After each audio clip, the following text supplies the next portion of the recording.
The rain came down in restless streaks over Atlanta, turning the streets into rivers of reflection. Inside a weathered garage on the city's south side, the hum of an old fusion generator competed with the crackle of a vinyl record spinning Marvin Gaye. The mechanic, Malcolm Reed, wiped grease from his hands with a torn rag, the ache in his shoulders reminding him he wasn't 20 anymore. The garage smelled of oil, ozone, and faint cigar smoke, his kind of solitude. Nia's photo hung above his workstation. The edges curled, her smile faded, but still warm enough to haunt him. Every evening, he told himself he'd take it down. Every evening, he couldn't. She died 3 years ago in a refinery explosion, an accident that left him with nothing but work and silence. The city had changed since then. Drones drifted through the night air like silent wasps, scanning for signs of alien activity after the contact riots. People said the future had arrived, but for Malcolm it felt like the past just wouldn't die. He leaned over a disassembled engine from an old delivery drone, muttering, "You and me both got too many broken parts." His hands moved with muscle memory, but his mind wandered to the laughter that used to fill this space, the jazz records Nia used to play while painting the garage walls deep orange, saying color-made machines breathe better. A sudden flash of light outside cut through the rain. It wasn't lightning, too blue, too steady. Malcolm frowned and stepped toward the door, the music fading into background whispers. Beyond the fence, the red clay hillside glowed faintly, a shimmer like heat distortion. He grabbed his jacket and flashlight, muttering, "Ain't no rest for the weary," and trudged out into the storm. The air felt charged, the kind of tension that makes skin prickle. He followed the glow until it dimmed behind a collapsed stretch of highway embankment. There, half buried in the mud, was something smooth and metallic, a pod no larger than a truck cab, humming softly with an otherworldly tone. Steam rose from its vents. Malcolm hesitated. The city news was full of warnings. Turn in any unidentified craft. Report all alien contact. People who didn't comply vanished into the bureaucratic dark. But curiosity had always been his curse. He knelt beside it, brushing off the clay. The hull was scarred, its surface flickering with strange fractal symbols. Then, the top unsealed with a sigh, like a machine exhaling. Inside was a child. She couldn't have been more than 10 by human standards, skin a pale silver grey, hair faintly translucent under the beam of his flashlight. Her eyes were closed, her breathing shallow but rhythmic. Wires and fabric-like tendrils wrapped around her small frame. Malcolm's heart hammered. "Lord have mercy." She stirred, eyelids flickering open. Her eyes, reflective, liquid mirrors, met his. She made no sound, just watched him. Fear? Recognition? He couldn't tell. But something in her expression reminded him of the nights he'd found himself staring at Nia's empty chair. Quiet. Searching. Lost. "Hey now," he said softly. "You hurt?" No answer. Only a trembling inhale. He looked back toward the city skyline, then down at the girl. He should call someone. Let the officials handle it. That's what any reasonable man would do. But reason had never kept him company through grief. Compassion had. "All right, little one," he sighed, slipping off his jacket and wrapping it around her. "We'll figure this out." He carried her carefully through the rain, her light body barely heavier than memory. When he reached the garage, he laid her on a cot near the heater and stared for a long time. The rain softened, and the record ended with a soft hiss. Somewhere deep inside, something shifted, like the faint ignition of a long-dormant engine. He whispered to himself, "Guess I ain't done fixing things yet." Before we go any further, make sure you're subscribed to the channel for more stories that blend heart, hope, and humanity among the stars. Malcolm didn't know it yet, but the girl he'd found tonight would change everything he thought he knew about loss, love, and what it meant to be human. The storm passed before dawn, leaving the city washed in a grey stillness. Malcolm woke to the faint hum of the heater and the smell of wet concrete. For a moment, he thought the night before had been a dream, a strange fragment of loneliness playing tricks on his tired mind. But when he turned, she was still there. The alien girl lay curled beneath his jacket, breathing softly, her silver skin shimmering like frost under the workshop lights. He sat on his stool, rubbing the back of his neck, trying to find words for the silence. "All right," he said finally, voice low. "You're real. So, now what?" She stirred but didn't speak. Her gaze followed the small fan oscillating above, eyes full of quiet curiosity. When Malcolm held out a cup of water, she took it carefully, her long fingers trembling. She drank in slow sips, watching him as though every motion might reveal his intent. "Name's Malcolm," he said. "Malcolm Reed. Folks round here call me Mac." He hesitated, feeling foolish talking to someone who might not understand a word. "You got a name?" No answer, just that same unblinking look. He exhaled, smiling despite himself. "Ain't much for small talk, huh?" By midday, he had cleared a space for her in the back room, setting up a small cot, a blanket, and an old lamp that once belonged to Nia. He moved carefully, trying not to startle her. When he worked on the engine again, he noticed her watching from the doorway, fascinated by the rhythm of his hands. Every time his wrench clicked or a spark flashed, her eyes widened like she was hearing music. The radio crackled with news updates, federal alerts about unidentified extraterrestrial life forms possibly hidden in civilian zones. Malcolm turned the dial until the voices disappeared into static. "You hear that, little one? They'd have you locked up before sunset." He thought of calling someone anyway, but every time he looked at her, so still, so unsure, yet so alive, he knew he couldn't. There was something fragile about her presence, like she'd fall apart if the wrong hands touched her. That evening he cooked grits and eggs, more out of habit than hunger. The smell filled the workshop, mixing with oil and metal. He placed a small bowl near her cot. She hesitated, then mimicked how he ate, clumsy but eager. The warmth of the food softened her expression, and for a heartbeat, Malcolm caught a hint of something almost human in her eyes. He pointed at her gently. "Arya," he said, testing the sound, "means noble. My mama used to say names carry spirit." He waited for a reaction. She blinked, then touched her chest, repeating softly, not with words, but with a faint vibration that resonated like a whisper through metal. The lamp flickered in response. Malcolm's breath caught. "Arya it is," he murmured, awe and unease twisting together. Later, as night deepened, Malcolm sat by the window listening to the distant hum of patrol drones. He could see their searchlights sweeping the streets beyond, looking for anything that didn't belong. He glanced at Arya, sleeping now, hands folded near her face, and realized he'd crossed a line he couldn't uncross. He whispered, "Nia, I hope I'm doing right." The photo on the shelf caught the glint of the moonlight, as if his wife was listening. When the heater clicked off, silence filled the room again.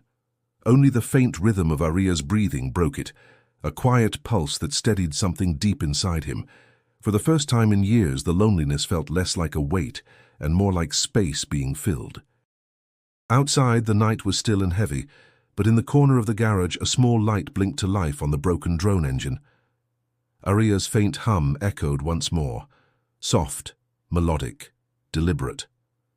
Malcolm froze, heart pounding. He whispered into the dark, "What are you trying to tell me, girl?" Morning light stretched through the dusty windows of Malcolm's garage, catching the glint of oil-stained tools and half-finished projects. Outside, the city buzzed awake, delivery drones weaving between solar towers, neighbors greeting each other over steaming cups of chicory coffee. But inside, Malcolm worked quietly, pretending everything was normal. The hum of the heater covered the soft melodic sound coming from the back room, Arya's strange rhythm that danced somewhere between humming and breathing. He kept her hidden, though every instinct told him that secrets never stayed buried long in this neighborhood. Sweetwater Avenue had eyes and ears sharper than any government drone. Miss Loretta, who sold biscuits next door, already noticed the extra groceries Malcolm had been buying. "You feeding an army now, Mac?" she'd asked with a teasing grin. He'd laughed it off, but her tone carried curiosity. By afternoon, Tasha stopped by. Tall, confident, always moving like the world couldn't catch her, she had the same sharp eyes Nia once did. She leaned against the doorway, arms crossed. "You've been scarce lately. Folks worried you're still drowning in that grief." Malcolm didn't look up from the bench. "I'm fine, Tash, just got work." "Work don't hum like that," she said, nodding toward the faint vibration in the air. He froze for a beat before chuckling. "Old heater acting up again." She raised a brow. "Right. And I'm the president." Then, softening, she added, "Mac, whatever you're hiding, make sure it don't bite you later. You ain't got much left to lose." When she left, her words lingered heavier than the smell of engine oil. He went to check on Araya.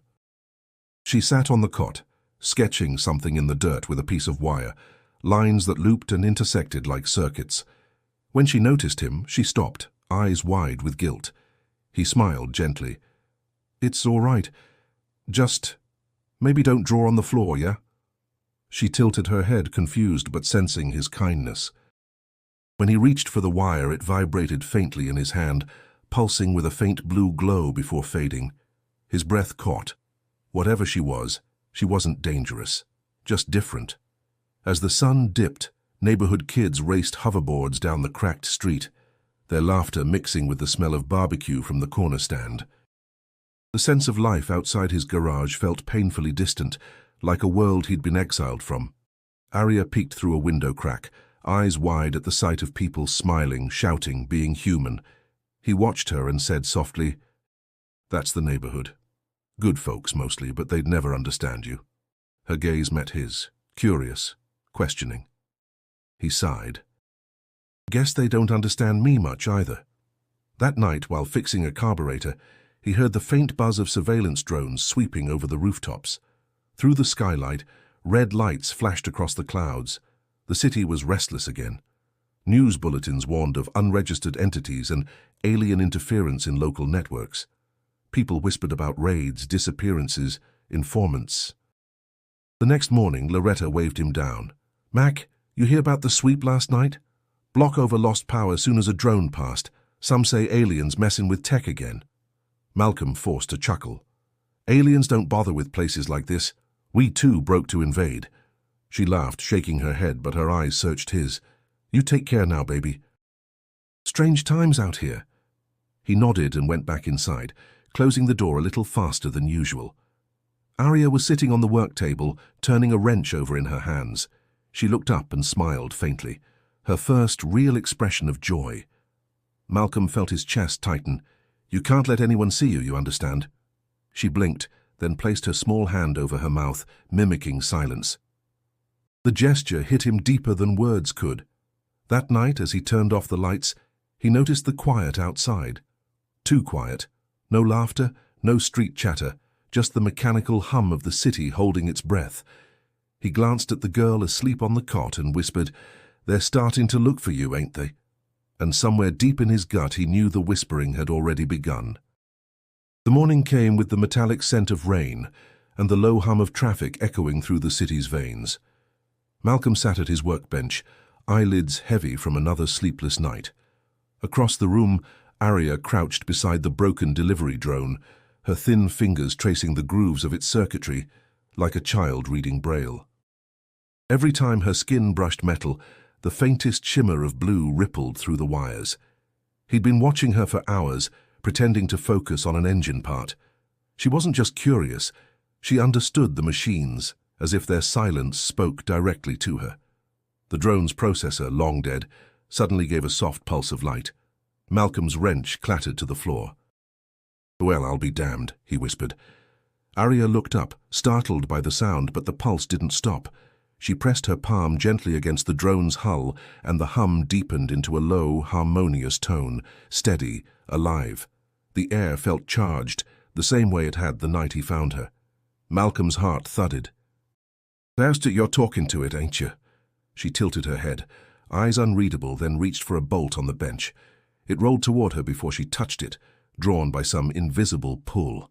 He stepped closer, a mix of awe and unease swirling in his chest.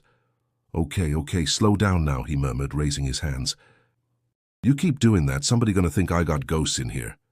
Her lips parted in a soundless laugh. Just a breath, but the warmth of it hit him like sunlight after winter. She pointed to the glowing circuit, then to herself. The message was clear enough. Malcolm rubbed his temples. "All right, little engineer. Guess we found your language." The radio buzzed with static, catching fragments of a preacher's voice. "And the Lord said, 'Speak life into the lifeless.'" Malcolm turned it off with a half smile. "Seems he already sent you to do that." Later, while fixing a solar converter, he decided to test something. He connected the damaged motor to a power cell and nodded toward it. "You think you can make that work again?" Arya stepped closer, curiosity lighting her face. She touched the copper coil, and a soft hum filled the room. The motor spun, slow at first, then faster, smooth, perfect, effortless. Sparks flared briefly, illuminating her reflection in the metal. Malcolm couldn't move. The machine had been dead for years, a useless relic. Now it purred like a new heart beating. "Girl," he breathed, "you could change the whole damn world with that." But then he stopped. The thought hit him hard. If the government ever found out, they'd take her, study her, dissect every part of her gift until there was nothing left. The hum of the motor suddenly sounded less like wonder and more like danger. He crouched down so they were eye level. "Arya, listen to me. You can't show this to nobody, you hear? Not a soul." She blinked, then nodded, placing a finger to her lips again, that same silent promise. The tension in his chest loosened slightly. "Good. That's my girl." The words came out before he could stop them, and for a heartbeat the room felt lighter. As the day faded, they worked side by side. Malcolm explained every part he touched, naming them slowly. Bolt, piston, coil. While Arya repeated the sounds, her voice a fragile melody rising from years of silence. She didn't speak like a machine. She spoke like music, learning how to be language. When the lights dimmed, he leaned back, watching her fall asleep by the workbench. He whispered, "You remind me of Nia, always breathing life into broken things." Outside, thunder rolled across the horizon again, echoing through the metal bones of the city. Malcolm closed his eyes, the words of the preacher lingering in his head. "Speak life into the lifeless." But in his gut, a question churned that he couldn't quiet. If she could make dead machines live again, what else might she wake up in this world that wasn't ready for her? The rain returned before dawn, thin and cold, tapping against the garage roof like restless fingers. Malcolm couldn't shake the feeling that the city was holding its breath. He sat at his workbench, staring at the half-repaired engine Arya had brought back to life days before. The motor still glowed faintly, a heartbeat in metal, too bright, too alive. He'd tried covering the windows, keeping the lights low, but something deep in his bones told him it was already too late. There were new drones in the sky now, sleek, silent, their blue searchlights cutting through the fog like blades. Every few minutes their hum trembled through the walls, followed by the faint static of surveillance frequencies. Arya sat cross-legged on the floor, humming quietly, assembling bits of scrap into small, delicate shapes that spun and glimmered when she touched them. Malcolm forced a smile. "You really don't know how to lay low, huh?" She looked up, confusion soft in her mirrored eyes. "Low?" she echoed, the word forming awkwardly on her tongue. He chuckled, but the sound carried more fear than humor. "Means quiet, hidden, safe." She mimicked the sound. Safe. Her voice still fragile but growing stronger each day. The power flickered.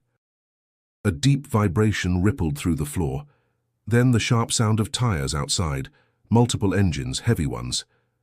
Malcolm's hand froze mid-air. He peered through the slats of the window and saw them, black vehicles marked with the Federal Science Authority crest. "Damn it," he whispered. "They found us." He turned to Arya, pulse hammering. "We gotta move now. You hear me?" "Move?" She didn't understand the words, but she understood his urgency. He grabbed a canvas bag from under the counter, stuffing it with tools, spare power cells, and the little model she'd built, a tiny sculpture that shimmered like hope in miniature. He shoved it into his jacket pocket without thinking. The front door shuddered under a mechanical voice. "Malcolm Reed, open immediately." You are harboring unregistered life. Arya flinched. Lights flickered again, and the machines in the workshop began to hum, resonating with her fear. Malcolm grabbed her hand. Listen to me, little one. We gotta trust each other, all right? No matter what happens, don't stop running. The door burst inward with a blast of light and sound. Agents in dark armor flooded the space, shouting commands drowned by static. Malcolm pulled Arya through the back door into the alley. The rain hit like needles. Behind them, shouts echoed. "Target sighted!" They ran, feet splashing through puddles. Arya stumbled, but Malcolm yanked her up. "Come on, girl." "Keep moving." The alley split toward the old industrial district, where the city's glow faded into shadow. A pulse shot through the air. A drone beam sliced past, searing a wall. Sparks showered over them. Arya stopped, turned toward the drone, and her voice rose. Not words, but a tone that vibrated the air. The drone's lights flickered.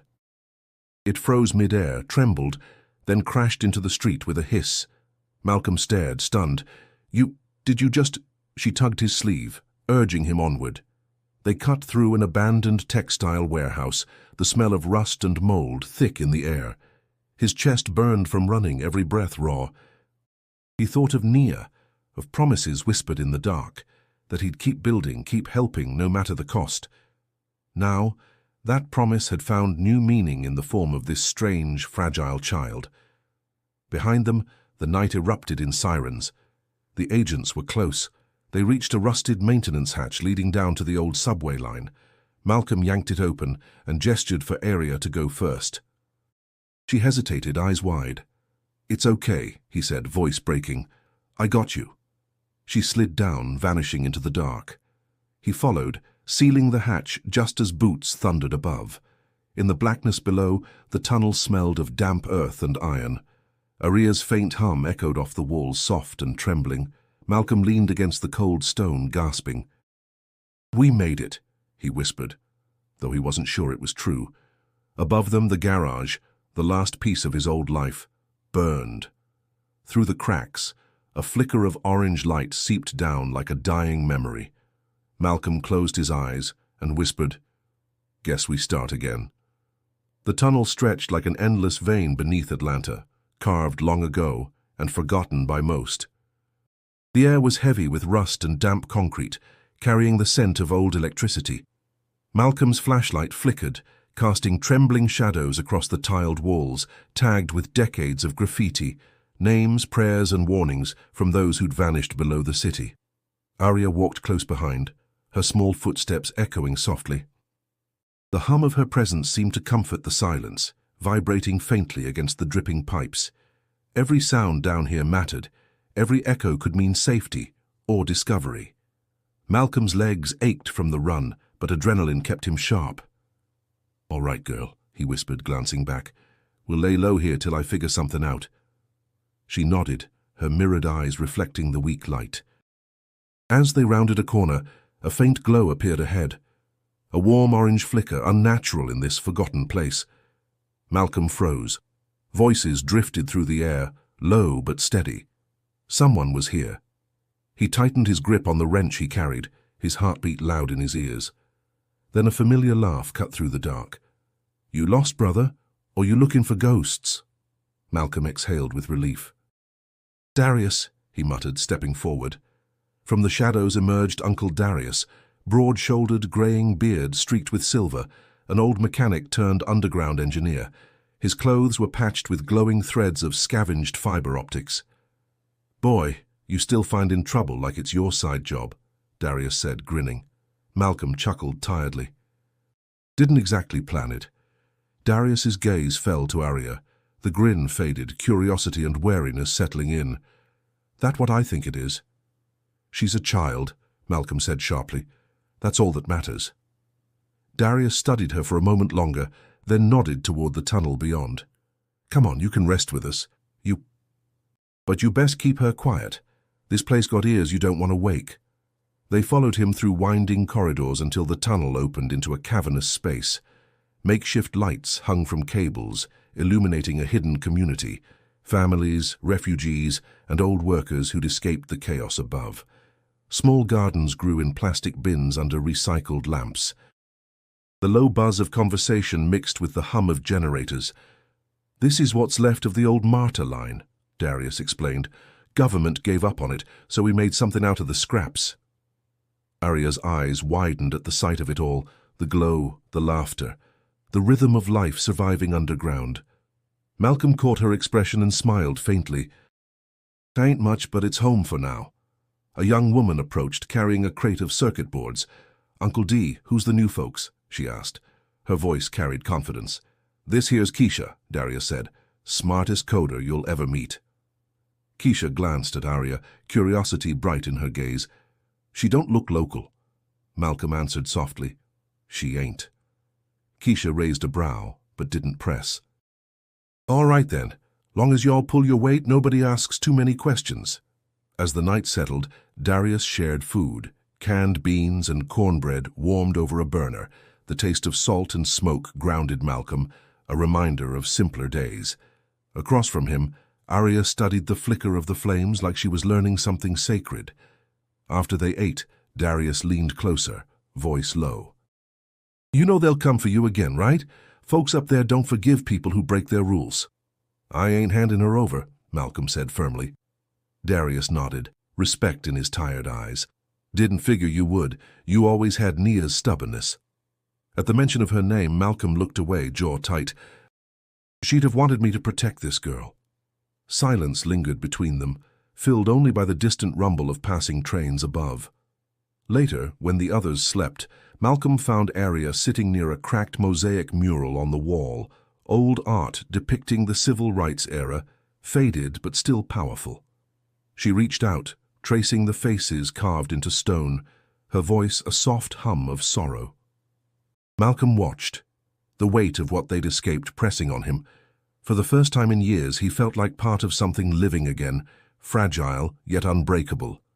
He whispered, "Rest easy, little one. We're safe tonight." But even as he said it, he knew safety was only a pause in the storm. Days turned into weeks beneath the earth, marked not by sunlight but by the steady rhythm of humming generators. Malcolm adapted to the pace of the underground sanctuary, trading his old life of machines and solitude for one built on survival and trust. Still, he couldn't rest. Each time he heard footsteps echo down the tunnel, he imagined soldiers coming to drag them away. Arya, though, seemed to thrive in the dim light. She spent hours exploring the tunnels, touching pipes, humming softly to the walls as though listening for secrets. The other residents had grown used to her strange quietness. Keisha even joked, "That girl's more ghost than alien." But she smiled when she said it. There was warmth now, tentative, but real. Malcolm noticed the change in himself too. The weariness that had clung to him since Nia's death was loosening its grip, replaced by something like purpose. When Darius handed him a pile of salvaged parts one morning, saying, "We need new power converters if we're going to keep this place lit," Malcolm didn't hesitate. "I'll handle it," he said. He worked for hours, hands moving by instinct. Arya sat nearby, sketching in the dust again, those same spiraling lines and geometric loops he'd seen before. Only this time, the design looked deliberate, almost architectural. When she noticed him watching, she pushed the drawing toward him. "What's this supposed to be?" he asked. She pointed to one of the circles, then to the broken generator on the table, then back to the drawing. Malcolm leaned closer. "You're telling me this pattern can power that?" She nodded slowly. Darius wandered over, squinting at the design. "Looks like engine schematics, but nothing I've ever seen before." "It's more than that," Malcolm murmured. "She's blending our tech with hers. It's harmony." Keisha raised an eyebrow. "Harmony?" "Yeah," he said, excitement sparking in his voice. "Our machines, they fight energy, force it to obey, but look at this, hers flows. She's not just fixing power, she's teaching it how to sing." Arya smiled faintly, as if she understood. For the next several days, they worked together, Malcolm with his tools, Arya with her hums and gestures, Keisha translating numbers into code. The blueprint grew across the wall, drawn in chalk and light, a swirling network of circuits and energy veins. It wasn't just a power system, it was a living design, breathing with potential. During a break, Darius handed Malcolm a tin mug of bitter coffee. "You sure about building this thing? Last time folks mixed alien tech with human parts, they blew half of downtown clean off." Malcolm smirked. "I ain't building weapons, old man. We're building hope." Darius studied him quietly. "You talk different now, got that fire back." Malcolm sipped the coffee, gaze drifting toward Arya, who was tracing a pattern of light on the tunnel wall. "Guess I found something worth fighting for again." Later that night, when the others slept, Malcolm stayed behind, running his fingers along the chalk lines. The generator prototype stood ready, patched together with salvaged parts and Araya's alien harmonics. He hesitated, then pressed the ignition. The air vibrated. Blue light rippled outward, crawling across the walls like living veins. The hum deepened, not harsh like normal engines, but warm, almost human. It wasn't power, it was presence.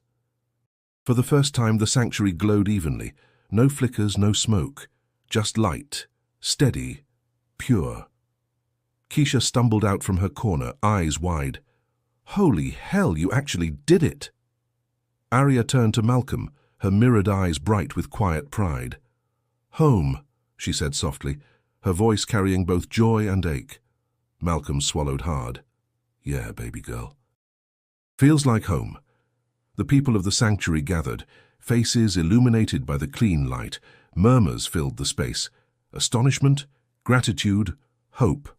But under all that, Malcolm sensed something else. A shift in the air, subtle but real.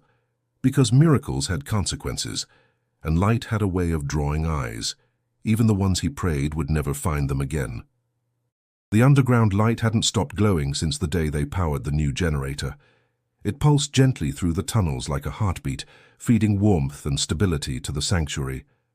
For the first time in years, people slept soundly. But safety was never permanent.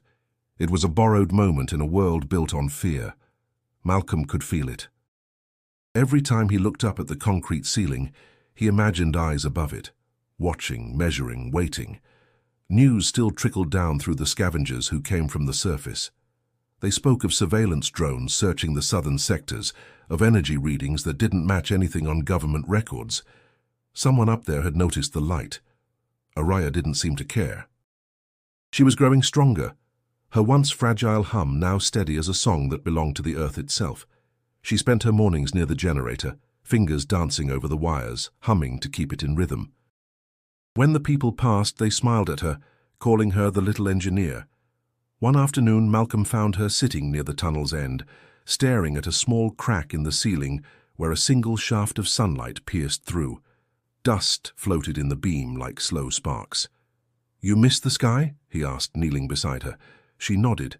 "Sky... calling." Her accent bent the word, soft but certain. He smiled gently. "Yeah, I know that call." Behind them, Darius approached with heavy steps. "Word's getting around, Mac," he said. "People above talking about a new power signature. You sure this light of yours ain't gonna get us all caught?" Malcolm sighed. "It's not mine, it's hers. And if they come, we'll handle it." Darius frowned. "Handle it?" "Boy, we barely handled the last raid." He lowered his voice. "You forget they took out whole blocks last year just to test their scanners?" Malcolm stood, tired eyes meeting his old friends. "You want to live hide-in forever? Or you want to build something that matters?" Darius didn't answer. He just shook his head and walked away. Later, Keisha cornered Malcolm at the workbench, her tone softer. "Uncle D just worried, I am too. The generators send in signals even I can't trace. Whatever Arya's doing, it's alive, like, really alive." "She ain't hurting nobody," Malcolm said. "She's just speaking her truth." Keisha tapped the console. "Yeah, but that truth's talking back. You don't get readings like this without somebody listening." That night, Malcolm couldn't sleep. He sat near the generator, listening to the hum. It reminded him of Nia singing to herself while she painted, low, warm, filled with something bigger than words. Arya's gift wasn't a threat. It was creation itself. But even creation had its price. He whispered, "They'll never understand you, girl." Arya stirred from the cot, sleepy-eyed. "Understand? Me." He hesitated, then nodded. They see you as danger, but to me you're the best damn thing that's happened to this city in a long time. Her eyes softened. She reached out and placed a hand on his chest, right over his heart. You... same. The gesture hit him deep, simple, honest. He smiled faintly. Guess we both got engines that still run, huh? Before dawn, a trader named Ronnie burst into the sanctuary with panic in his voice. You gotta shut that light off, Mac. Folks talking about bounty teams moving in.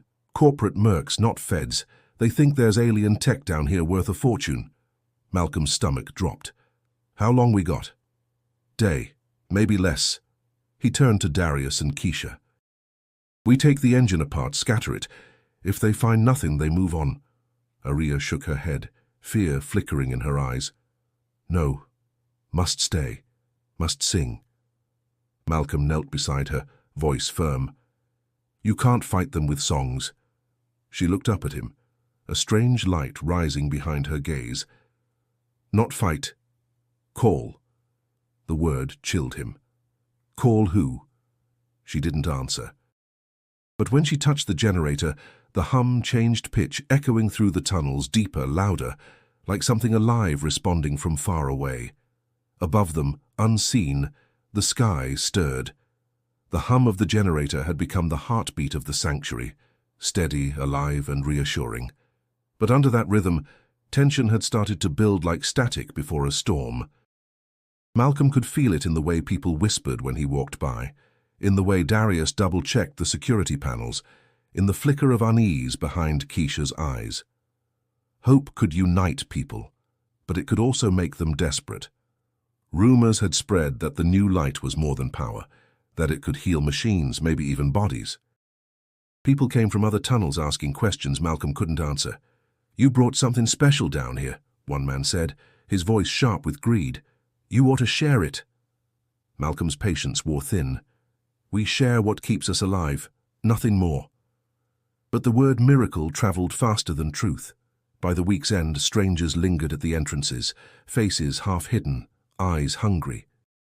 Darius told him quietly, You know what happens when folks start thinking they're owed salvation? Malcolm nodded grimly. Yeah, somebody tries to sell it. That night, as he checked the fuel reserves, he noticed Keisha's workstation still active. The console glowed with encrypted transmissions bouncing through abandoned network lines. She'd been mapping something, sending pings to the surface. He frowned. Keisha? She spun around, startled. Mac, hey, I was just... Talking to who? She hesitated. A contact. Just information. Nothing dangerous. Information for what? She sighed, rubbing her temples. Mac, you don't get it. We're sitting on tech that could feed the whole damn city. People up there are dying, rationing light. You really think hiding this forever's the answer? I think keeping her alive is the answer, he shot back. She's not your daughter, Mac. Keisha's voice cracked. You can't keep her locked away like she's a secret. The words hit him like a punch. His jaw tightened. You don't understand. I understand more than you think, she said softly, eyes glistening. I lost people too. But maybe the world needs her more than you do. Before he could respond, Aria appeared at the doorway, silent and watchful. The faint light from her eyes reflected off the metal walls, catching Keisha's expression, guilt, sorrow, and something else. That night, Malcolm couldn't sleep. His gut told him something had already been set in motion. He walked the perimeter of the sanctuary, the tunnels too quiet, the air too still. When he returned, the hum of the generator sounded wrong, unsteady, erratic. He ran to the control unit. Wires hung loose, circuits disrupted. The blueprint Aria had drawn was gone. Keisha, he roared, voice echoing through the tunnels. Where is she? Darius rushed over, half-dressed, eyes wide. What happened? She took it, Malcolm growled.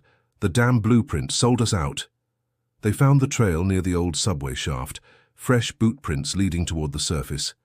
Aria followed the marks with trembling fingers, her breath sharp and fast. Why? She whispered, voice breaking. Malcolm knelt beside her, fury mixing with heartbreak. Sometimes people see light and forget what it cost to make it. Without hesitation, Arya placed her hand against the wall. The hum returned, sharper now, directional. "She go that way," she said, pointing toward the north tunnels. Malcolm stared at her, realization dawning. "You can track it?" Arya nodded, eyes shimmering with determination. Darius grabbed his tool belt. "Then what are we waiting for?" They followed the vibrations through the maze of tunnels until the air grew thin and cold. Faint city lights filtered down through broken grates above. In the distance, footsteps echoed, hurried, panicked. Malcolm's voice was low, fierce. "We catch her, we bring it back. No harm if she's lucky." But in his chest, something heavier burned. Betrayal wasn't new to him, but this one cut deeper. It came from someone he'd trusted with the last safe corner of his world. As they climbed toward the faint light above, Malcolm thought of Naya again. She used to say, "Even love can be a kind of blindness." Now he finally understood, and somewhere ahead in the restless dark, that blindness was about to cost them everything. The tunnels gave way to broken steel and moonlight, as Malcolm, Arya, and Darius emerged into the forgotten edge of the city's industrial zone. The night air was thick with the metallic taste of smog. Above them, the skyline pulsed with blue neon and distant thunder. Atlanta's veins of light stretched like a restless machine. Somewhere up there, Keisha was running, and with her the stolen blueprint. Malcolm's grip tightened around the wrench he carried. "She's heading for the northern grid," he said. "Corporate lab sitting up that way. If she hands it over, they'll own her, and us." Arya walked beside him, silent but alert. Her eyes flickered faintly, catching invisible trails in the air. "I feel it," she murmured, voice trembling. "My song." Darius glanced at her. "You sure about this? We following ghost echoes here?" "She ain't wrong," Malcolm said. "That tech of hers hums different. We just gotta trust it." They moved through the ruins of an old rail yard, the ground littered with twisted metal and puddles reflecting the sky's glow. A drone whirred overhead. Malcolm froze, pressing against a wall until its searchlight drifted past. He exhaled slowly. "We're running out of time." Arya stopped suddenly. Her hand rose, and the faint hum around them deepened. Somewhere in the distance, metal groaned. Darius frowned. "What's she?" "Listen," Malcolm whispered. A rhythmic pulse echoed through the air, faint but deliberate, a signal like a heartbeat calling back. Arya's face tensed. "She close." They followed the sound to a warehouse with half its roof collapsed. Inside, cold light poured from portable generators. Keisha stood by a table covered in cables and glowing schematics. Around her, 3 armored mercenaries loaded weapons, their insignias marked with the silver crest of Helios Corp. Malcolm stepped from the shadows, voice steady but sharp. "Didn't peg you for selling your soul to scavengers, Keisha." She spun, eyes wide. "Mac, listen, I didn't mean—" "You did," he cut in. "You just didn't think I'd follow." One of the mercs raised his weapon. "Back up, old man." Before he could fire, the lights flickered. Arya stepped forward, eyes glowing like molten silver. The air vibrated with her hum, low and harmonic. The merc's gun sputtered, short-circuited, and died in his hands. Panic rippled through the room. "What the hell is that?" another shouted, reaching for his communicator. Darius swung his wrench, knocking it away. "That's humanity fighting back, fool." Keisha screamed over the chaos. "Stop it! You don't understand. They promise safety, not blood." Malcolm grabbed her by the arm. "Ain't no safety in selling what you don't own." Arya's hum rose and the machines responded. Screens cracked, circuits overloaded. Cables writhed like living veins. But amid the storm of noise, her face twisted in pain. The power was burning through her. Malcolm rushed to her side. "Enough! You'll kill yourself!" She shook her head, tears glinting in her mirrored eyes. "No! Save!" The generator behind them exploded with a burst of blue light, knocking everyone to the ground. When the haze cleared, the mercenaries were unconscious, their gear fried. Keisha lay trembling, eyes wide with shock. Malcolm helped Arya to her feet, his hands shaking. "You all right, baby girl?" She nodded weakly, voice faint. "Song. Loud." He turned to Keisha. "Why'd you do it?" Tears streaked her face. "I thought if they saw what it could do, They'd leave us alone. I was wrong. Darius knelt beside her, his voice tired. You don't sell light to people who live in shadows. For a long moment, only silence filled the ruined space. Then, from above, came the wail of sirens. Malcolm looked up, eyes narrowing. We gotta move. He turned to Arya, who still trembled from exhaustion. You think you can stop their trackers? She hesitated, then placed her hands on the floor. The faint hum rippled outward again, spreading through metal, water, and air. They forget, she whispered. We gone. Malcolm nodded, helping her stand. Good. Then let's go home. As they disappeared back into the night, the warehouse lights sputtered out one by one, until only darkness remained. Deep, heavy, and humming with secrets the world wasn't ready to hear. The city woke to a pulse that didn't belong to any signal on record. It moved through frequencies, skipping between comm towers, security grids, and every networked device within miles. Malcolm didn't notice it at first. He was too busy trying to keep Arya conscious, her skin dim and her hum barely audible after the fight. But when the lights around them flickered in perfect rhythm with her heartbeat, he knew something bigger was happening. They had taken shelter in an old subway control room, walls lined with dusty monitors and corroded cables.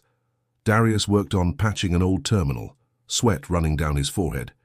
Whatever she did back there, he said, it lit up half the damn grid. We're seeing echoes in every frequency band. Keisha sat in the corner, trembling but determined, typing furiously. She's not just humming now. She's broadcasting. Malcolm frowned. Broadcasting what?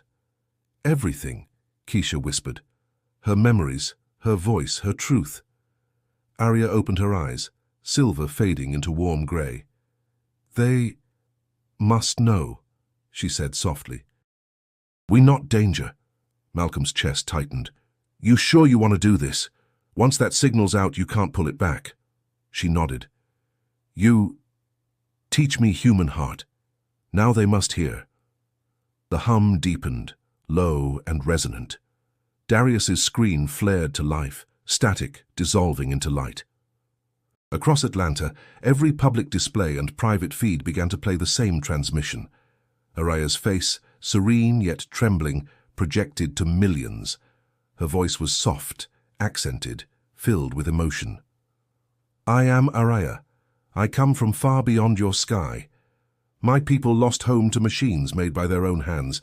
We came seeking peace, but we were hunted, feared, hidden. One man saved me. Malcolm's throat went dry.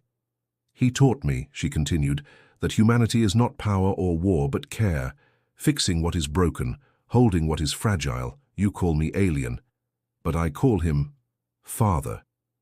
In neighborhoods across the city, people stopped what they were doing. Mechanics paused their tools, mothers hushed crying children, elders turned up old radios. The transmission was everywhere, unstoppable.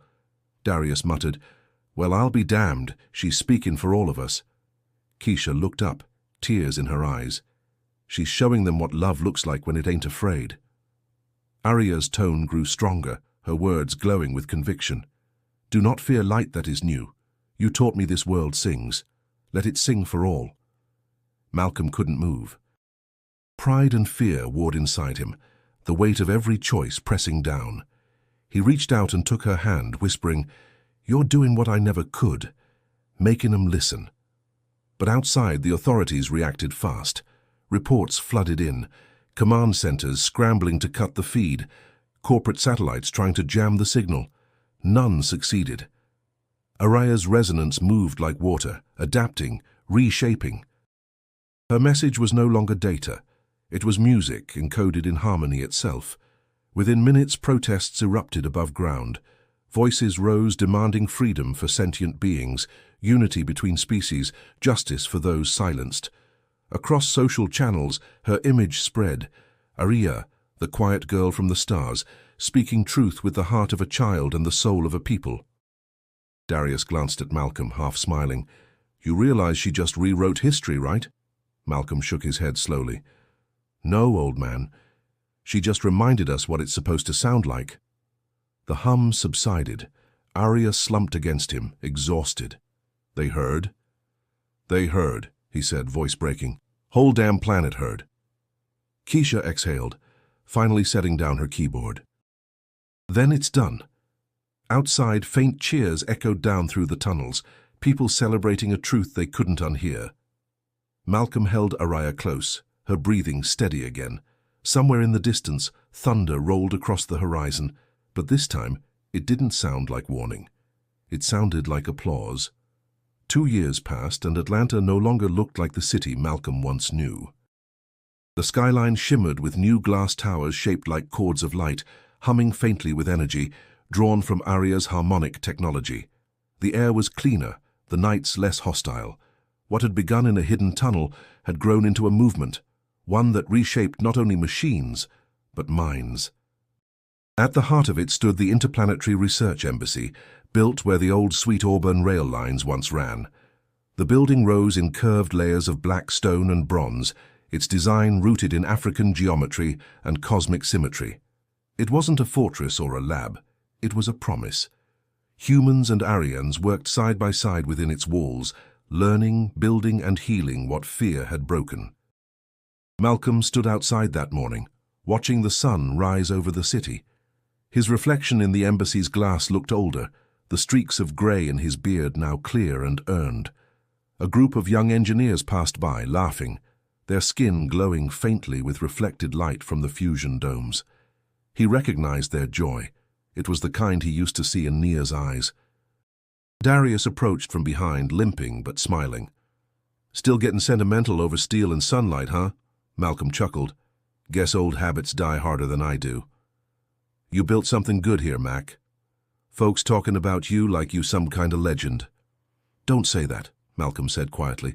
"Legends die, I just fix things." Darius grinned, shaking his head.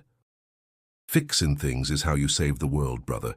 Inside the embassy, the hum of hybrid technology filled the air. Students in bright uniforms studied at consoles, voices mixing languages, English, Yoruba, Swahili, Aryan tonal speech, all blending into a rhythm that felt alive. Keisha was among them, her hair in long braids streaked with copper wire. She caught sight of Malcolm and waved. "Morning, boss," she said, joining him. "We finalized the harmonic grid for the next outpost. Aria's adjustments made it twice as stable." Malcolm smiled faintly. "She always finds the missing note." Keisha nodded. "You seen her today?" "She's nervous." He raised a brow. "Nervous? About what?"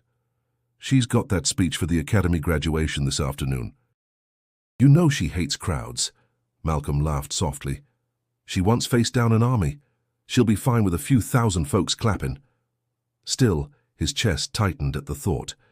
Aria wasn't a child anymore. She'd grown taller, her voice steady, her eyes deep with understanding that reached far beyond her years. Yet every time she smiled at him, he still saw the quiet girl he'd found trembling in that red Georgia clay. Later, he found her on the embassy rooftop, gazing at the horizon. The city spread below like a living map of light and song. She wore a slim silver robe that shimmered with faint pulses of energy. "Thought I'd find you up here," Malcolm said. Aria turned, smiling. "Always look for sky." "Still strange to see it so near." "Sky's yours now, baby girl," he said. "You earned it." She tilted her head. "You still call me that?" "Baby girl." Malcolm chuckled. "Guess you always will be to me." For a moment, they stood in quiet. The wind carried faint echoes of music from the city below, gospel mixed with digital harmony, a fusion born from their unlikely union. Aria spoke softly. "When I first come here, I hide. You teach me not to. You show me world worth saving." He felt the words settle deep inside him. "And you reminded me there's always something left to save." The embassy bell chimed, signaling the start of the graduation ceremony. Voices rose from below, joyful, united. Aria looked toward the sound, her expression bright but calm. "Time," she said. Malcolm nodded. Time. As they walked toward the gathering, he glanced around at the embassy's living walls and thought of Nia. She would have loved this. Humans and aliens working together, machines humming like choirs. He whispered under his breath, "We did it, baby." "We really did." The auditorium shimmered with warm light. the air alive with the hum of voices and the faint echo of harmonic frequencies that resonated through the floor. The Interplanetary Engineering Academy was filled to the brim. Students, families, diplomats and workers from every sector of the city, all gathered to witness the first joint graduation between humans and Arians. The banners overhead bore a single phrase, "Unity through creation." Malcolm stood at the back, arms crossed, watching the rows of graduates line up. The sight filled him with a quiet ache of pride. There, among them, stood Aria, taller now, poised, her robe gleaming silver and deep blue, the colors of both worlds intertwined. Her hair glowed faintly in the light, reflecting the hues of the dawn filtering through the tall windows. Darius elbowed him lightly. "You look like a man trying not to cry." Malcolm smirked. "Ain't trying. I just know if I start, I might not stop." Darius chuckled. "Ain't nothing wrong with a little water in the eyes, brother." "That girl's proof we ain't all lost." The crowd hushed as the head chancellor, a dignified woman from Morehouse Tech, stepped to the podium. Her voice carried through the hall, calm but resonant. "Today, we mark not just the education of minds, but the transformation of worlds. These students, our bridge builders, represent what happens when courage meets compassion." Applause thundered and Malcolm's chest swelled with pride. He thought of the night he'd found Aria in the rain, fragile and silent. Now she stood before the world, her light undeniable. When the time came for the valedictory speech, the room fell silent again. The Chancellor smiled warmly. "Our final speaker, representing both humanity and the Arian delegation, Aria Reed." The name struck Malcolm's heart like music. She had taken his last name without ever asking. He swallowed hard as she approached the stage, graceful yet grounded, her steps carrying the weight of two civilizations. Aria stood before the microphone. The soft hum of her natural resonance vibrated faintly through the speakers, harmonizing with her words as she began to speak. "When I came to this world," she said, her accent still carrying the melody of her home, "I did not know your language. I did not know your customs. I only knew silence." The audience leaned in. "A man found me. He had lost much, yet he gave without fear. He fixed what others threw away. He taught me that healing is not just for machines, it is for hearts." Malcolm lowered his head, eyes burning. Aria's gaze swept the room. "In my world, we built machines that forgot mercy. We believed strength was power. But this man showed me that strength is kindness. That true power is in connection, in repair, in forgiveness." Her voice trembled, but she stood taller. "So today, I name him, not my guardian, not my father, but the savior of my people. Because through his love, humanity became something greater than itself." Gasps rippled through the crowd. Some wept openly. Darius looked at Malcolm and whispered, "Brother, you just made history sitting still." Malcolm tried to laugh, but the sound caught in his throat.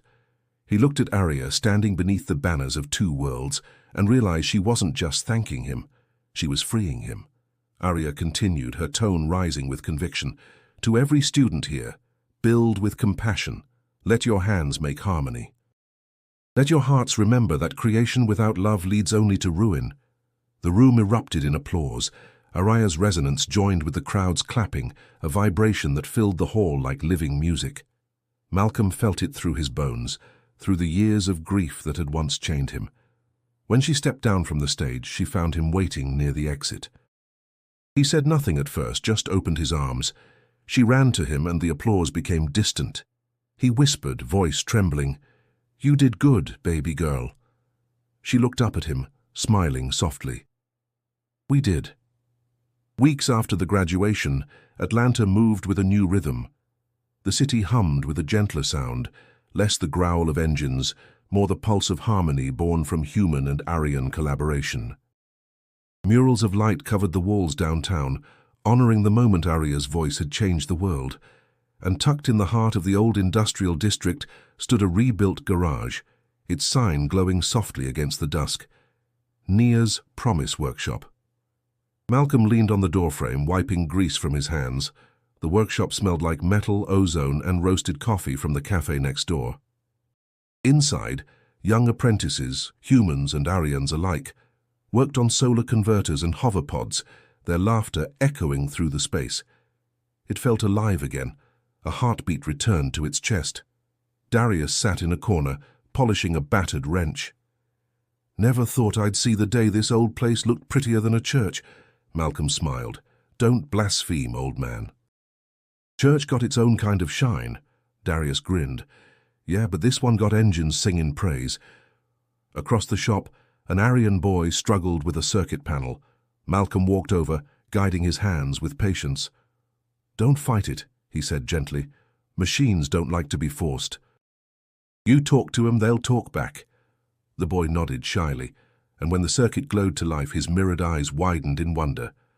"See? Told you. Now that's conversation." When the boy ran off to show his friends, Darius spoke quietly. "You ever think about resting? Maybe letting someone else take the reins?" Malcolm chuckled, rubbing his beard. "You ever think about stopping talking?" But Darius didn't laugh this time. "I'm serious, Mac. You've been carrying this whole world on your shoulders since before that girl landed in your lap. Don't forget you still got a life to live." Malcolm looked around the workshop, his eyes softening. "This is life, Dee. These kids, they the next chapter." "I just make sure the book don't close." Darius nodded slowly. "Then you best make sure you keep turning the pages." Later that evening, as the apprentices left, Malcolm lingered by the window, watching the city lights flicker like fireflies. Keisha stopped by, tablet in hand. "New batch of recruits from the South Sector," she said. "They're eager to learn from the legend himself." He laughed. "Tell him the legend's got a bad knee and a soft spot for quiet." "Too late," she teased. "Your face is on half the Academy brochures." He groaned. "Lord, that's how I know civilization's doomed." When she left, the workshop grew quiet, except for the hum of the machines. The silence wrapped around him like an old blanket, comfortable, familiar. His gaze fell on Naya's old photo, framed near the workbench. He spoke softly. "You see this, baby? We built something beautiful. You'd be proud of her." From behind him came a gentle voice. "She already is." Arya stood at the doorway, her expression peaceful. She wore a sleek engineer's coat, her posture confident but still humble. Malcolm smiled. "Didn't hear you come in. Thought you'd be halfway to the capital by now." "Tomorrow," she said. "Tonight I wanted to come home." She looked around the workshop, tracing the walls with her eyes. "It smells like memory," she said softly. He chuckled. "Smells like sweat and old oil, you mean?" "Same thing," she replied with a grin. They sat together on the workbench, the silence between them full and warm. Harrier glanced at the photo of Nia.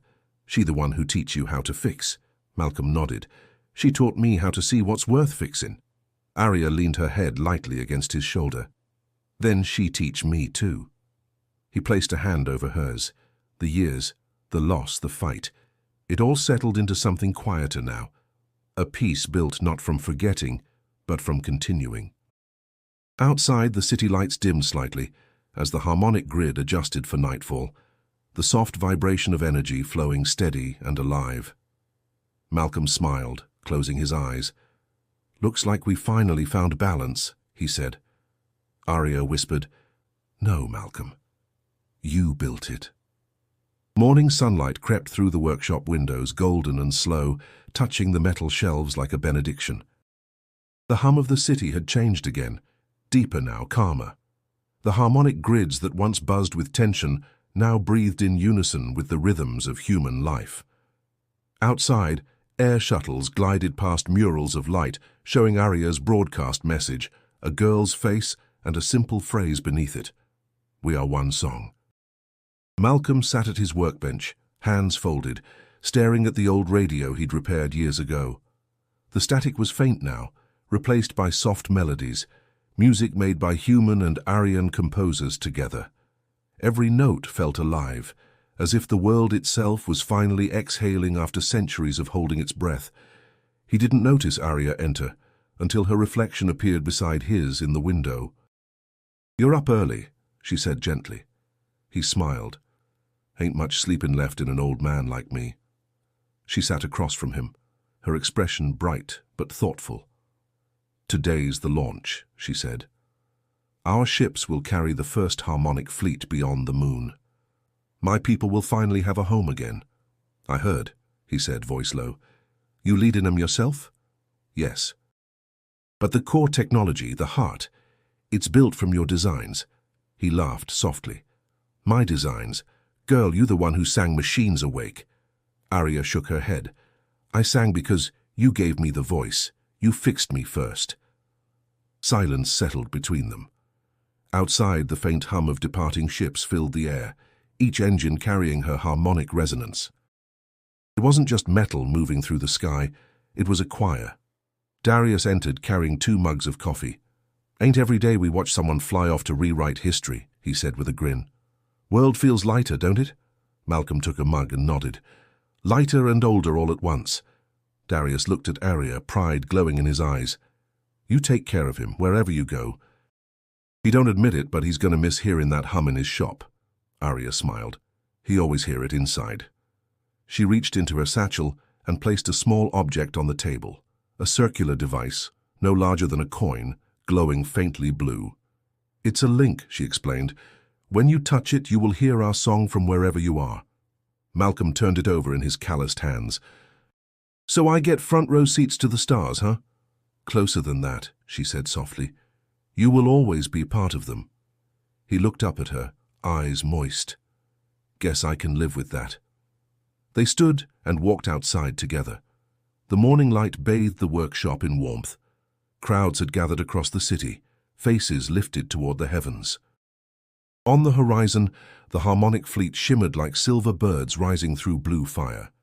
Children waved flags stitched with both human and Aryan symbols, spirals meeting heartbeats. Keisha's voice came through the public comms, proud and steady. "Launch sequence complete. Engines aligned. The song of unity begins." Arya turned to Malcolm, her gaze filled with emotion. "You saved me when I had no world. Now I give that gift back to both of ours." He nodded, unable to speak. The hum of the engines deepened, and light flared across the sky. One by one, the ships ascended, leaving trails of glowing resonance that lingered like constellations drawn in real time. Darius whispered, "Lord, that's something holy right there." Malcolm clutched the small device in his hand. It pulsed once, matching his heartbeat.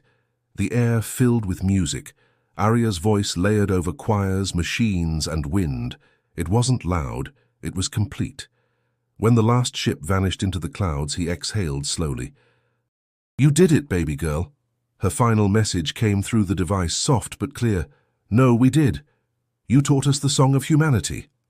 Malcolm smiled, setting the coin on the workbench. "Then keep it playing, wherever you go." He turned back toward Naya's Promise workshop, its light steady and warm. The hum of the city blended with the music in the sky, one endless living chord, a reminder that love, not invention, was humanity's greatest creation.